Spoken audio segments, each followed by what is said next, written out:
This truly stands as one of the most significant gatherings to begin the year, and perhaps the start of an entirely new chapter in relations between Canada and China.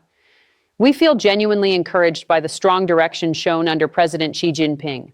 Those words came from Prime Minister Mark Carney on Thursday, January 15, 2026. He spoke them inside Beijing's Great Hall of the People while extending his hand to Premier Li Qiang, the second highest-ranking official in Chinese politics. Moments later, ministers from both sides stepped forward to put their signatures on several memorandums of understanding covering energy collaboration, joint efforts against crime, modern wood-building techniques, food safety standards, and plant health protection. It marked the first journey to China by a Canadian Prime Minister in 8 full years. It was also the first time since 2017 that Chinese state television gave a visiting Canadian leader the full red carpet treatment. The symbolism carried real weight. At the very moment Donald Trump speaks openly of making Canada the 51st state, floats ideas of annexation, and applies sudden new tariffs, China chose to receive Mark Carney as the leader of a fully independent nation. While Trump questions Canadian sovereignty, China greeted him as an equal strategic counterpart. While Trump pushes for compliance, China extends the hand of partnership. The signal being sent toward Washington was unmistakable. Canada is not without choices, and those choices are now being welcomed with ceremony and respect while threats come from the other direction. Today, we walk through exactly what took place during Prime Minister Carney's high-profile reception in Beijing. We look at his arrival on the evening of Wednesday, January 14th, greeted by red carpet and formal flowers. We examine Thursday's meeting with Premier Li Qiang and the signing of energy understandings that open major Chinese markets to Canadian crude oil and liquefied natural gas. We review how Foreign Minister Wang Yi described the visit as a decisive turning point in bilateral ties. We note Premier Li Qiang's description of the moment as a fresh beginning for practical cooperation. And we explain how every carefully arranged detail of the visit was intended to make one core point very clear. China sees Canada as a sovereign partner, not as anything subordinate to the United States. Before we go further, if you find value in this kind of detailed examination of major developments, please consider giving the video a like and subscribing. It really helps us continue bringing you the stories that deserve serious attention. Chinese state television carried the images widely. The plane touched down in Beijing late on the evening of January 14th. The aircraft door opened. Prime Minister Carney appeared at the top of the stairs. A long red carpet stretched from the plane across the tarmac. An 11-year-old girl named Lu Yuqi stepped forward to present a bouquet of flowers during the formal welcome. A line of senior Chinese officials waited to offer greetings. This level of ceremony is not automatic for every foreign visitor. It is the treatment China reserves for leaders it wishes to honor at the highest level. The red carpet, the flowers, the primetime broadcast of the arrival, each element was chosen to convey respect, to underline importance, and to express China's clear interest in building a much stronger relationship. Chinese media made sure the symbolism was noticed. They repeatedly highlighted that this was the first visit by a Canadian Prime Minister in 8 years, ending almost a decade of strained and largely frozen contact. CGTN, the state broadcaster, devoted extensive coverage to the landing, followed the Prime Minister through the hotel lobby on Thursday morning, and tracked the motorcade to the Great Hall of the People. The consistent message: Canada holds real importance for China. Canada is regarded as a valuable strategic partner. On the morning of Thursday, January 15th, inside the Great Hall of the People, Premier Li Qiang personally welcomed Prime Minister Carney. Media were permitted inside for the opening statements. Cameras captured every movement. Through an interpreter, Premier Li spoke first. He described the visit as a turning point in relations. He stressed China's readiness to remove barriers, strengthen dialogue, and rebuild mutual trust. He called this moment a new starting line for cooperation between the two countries. He named clean energy, digital technology, advanced agriculture, aerospace, and high-end manufacturing as the key fields where both sides should deepen joint work. China stands ready to enhance cooperation with Canada to cultivate fresh engines of economic growth, Premier Li said. He commended the recent progress in ties achieved through serious effort on both sides and expressed support for a larger Canadian presence across China. Prime Minister Carney then replied. He spoke directly and repeatedly of being encouraged by President Xi Jinping's leadership. He noted how quickly relations had advanced in recent months under that guidance. He credited teams on both sides, guided by President Xi, for working diligently to resolve several long-standing issues. He described the foundation now being laid for a new strategic partnership covering energy, agriculture, people-to-people connections, multilateral cooperation, and matters of common security. The phrase strategic partnership appeared again and again, deliberate wording that points toward deep, long-lasting engagement across many fields. Premier Li responded with clear enthusiasm. He called the turnaround in relations beneficial for both peoples. He confirmed China's readiness to act on the important understandings reached by the two leaders and to guide the strategic partnership along a path of steady, healthy, and sustainable growth. Next came the formal signing ceremony. Ministers moved to the table. Canada's Energy Minister Tim Hodgson stood opposite his Chinese counterpart. Documents were presented. Cameras recorded each signature. Handshakes followed. Applause filled the room. At the heart of the package stands the Memorandum on Energy Cooperation. It updates and expands on an earlier 2017 understanding to reflect today's realities. It speaks specifically about Canadian exports of crude oil, liquefied natural gas, and liquefied petroleum gas to China. The text reads carefully, "The participants recognize Canada as an important potential partner in responsibly produced and reliable global oil, LNG, and LPG supply, and will explore opportunities for mutually beneficial cooperation." Pay attention to that phrasing.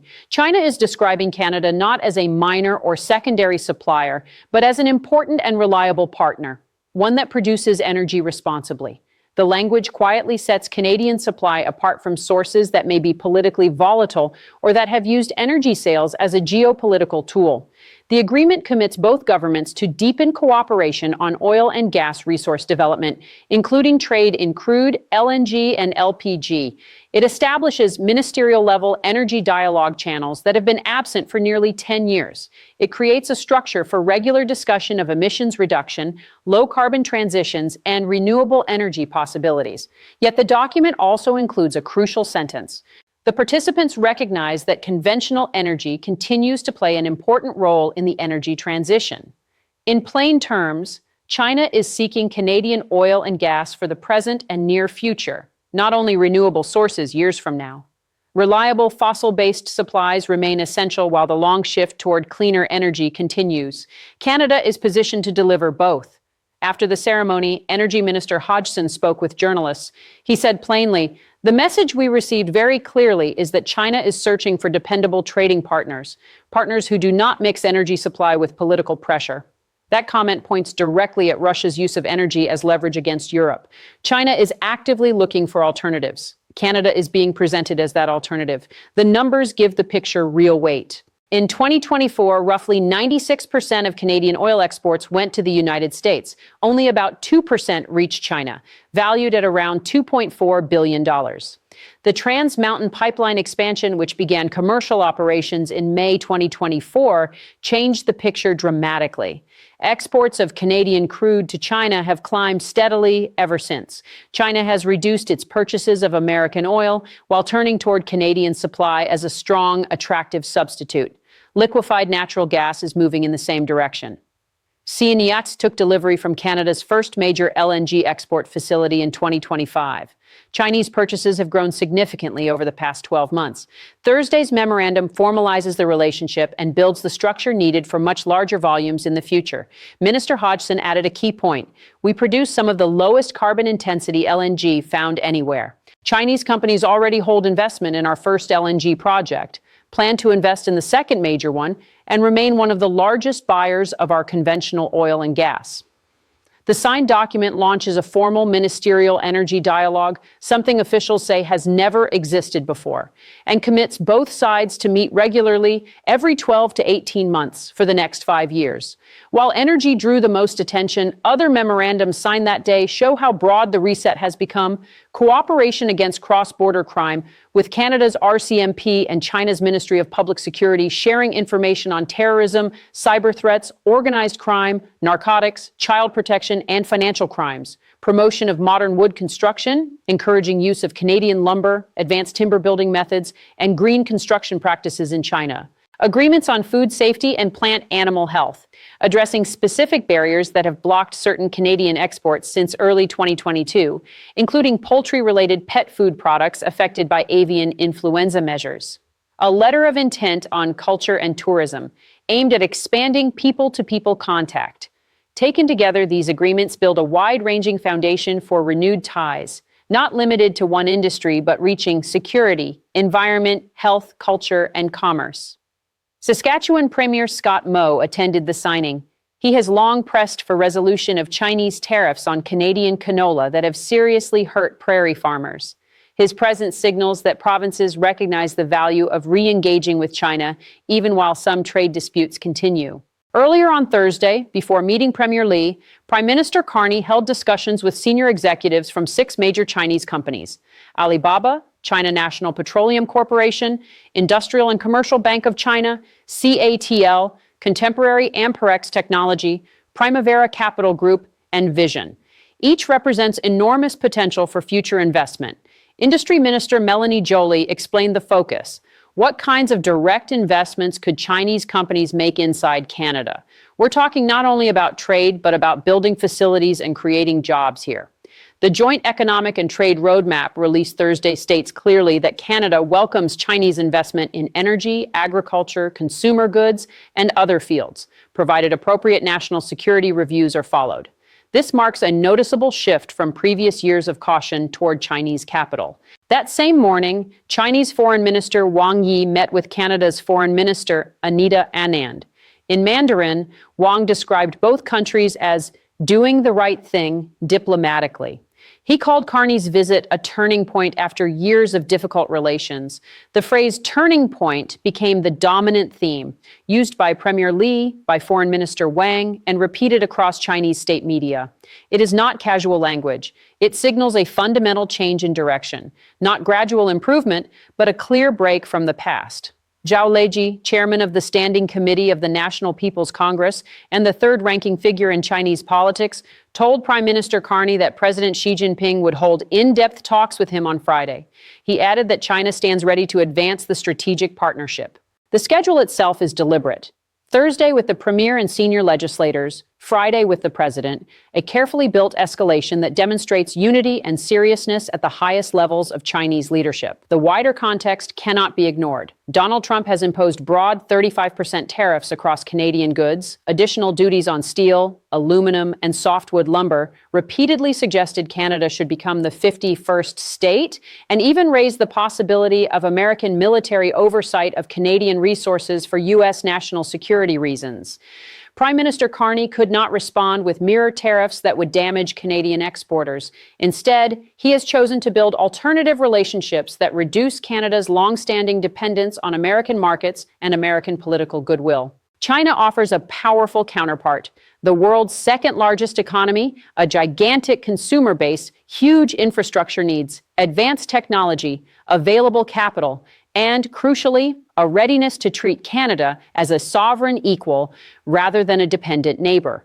The red carpet welcome, the repeated references to strategic partnership, the energy understandings, the investment outreach, every part of the reception was designed to demonstrate that Canada has real options beyond the United States. Donald Trump likely did not expect this development. He appeared to believe that sustained pressure would produce submission, that Canada had no realistic alternative to the American market, that Canadian leaders would accept a subordinate role to escape economic harm. Instead, those same pressures made renewed engagement with China not merely attractive, but almost inevitable. They created political space inside Canada for closer ties with Beijing that might have been far more controversial in other circumstances. Trump's approach became the very justification Carney needed. Chinese state media has spoken plainly on the point. The Global Times wrote, "Perhaps the heavy cost of following the United States in imposing high tariffs on China finally awakened Ottawa's sense of strategic autonomy." China Daily added, "If Ottawa continues to allow Washington to dictate its China policy, it will only make previous efforts to repair ties with Beijing meaningless." The message is direct. Choose independent decision-making, distance yourself from American dominance, pursue your own foreign policy, and China will respond with market access, investment, and genuine partnership. Energy sits at the center of strategy. China depends heavily on imported oil and gas to power its economy. Chinese leaders have watched Russia use energy as a political weapon against Europe. They have seen instability in the Middle East threaten key supply lines. They have observed the United States use energy exports as leverage in trade disputes. China wants diversification, reliable supplies from stable, democratic countries that do not weaponize energy. Canada matches that profile. Enormous reserves, expanding LNG export capacity, political stability, strong rule of law, and no record of using energy for geopolitical pressure. Canadian production also offers comparatively lower methane emissions, active carbon capture initiatives, and a serious commitment to environmental rules. Important factors as China tries to balance energy security with its own climate objectives. The Trans Mountain expansion fundamentally altered the situation. Before May 2024, nearly all Canadian oil flowed south through pipelines to American refineries, which enjoyed a captive supply. Now tankers can load directly on the Pacific coast and sail to Asia, China, Japan, South Korea, India. Canadian crude competes on global markets. Pricing is determined worldwide, not just inside U.S. refineries. That shift gives Canada real options. When tariffs threaten Canadian oil, supply can be redirected to China.